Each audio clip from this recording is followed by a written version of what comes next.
Okay, அச்சாச்சு. அப்படியே பாருங்கள், வெறும் கருவ மரம் எல்லாம் குத்தாக இருக்குது. அப்படியே கவர் பண்ண சாமி.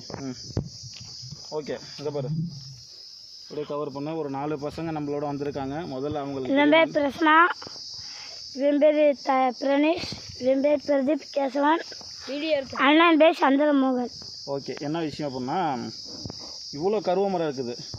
இப்போ அரசாங்கம் இதுக்குன்னு நான் விவோக்கிட்ட கேட்டேன். அந்த விவோ வந்து உங்கள் வேலை எதுவோ அதை மட்டும் பார்த்தா போதும், இது பொது வேலைலாம் எங்களுக்கு இன்னும் சொல்ல வேண்டாம் அப்படின்னு சொல்லிட்டாங்க.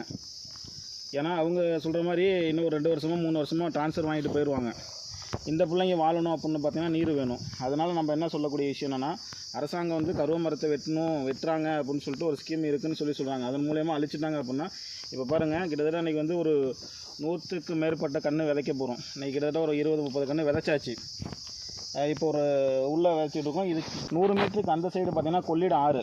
அப்போ கொள்ளிட ஆறுலேருந்து கரெக்டாக 100 மீட்டருக்கு ஓரத்தில் தான் நாங்கள் இருக்கோம். அப்படின்னா அந்த நீரோட தண்ணி எங்களுக்கு பாதுகாப்பாக இருக்கணும் அப்படிங்கிறதுக்காண்டி தான் அதை பண்ணிக்கிட்டு இருக்கோம்.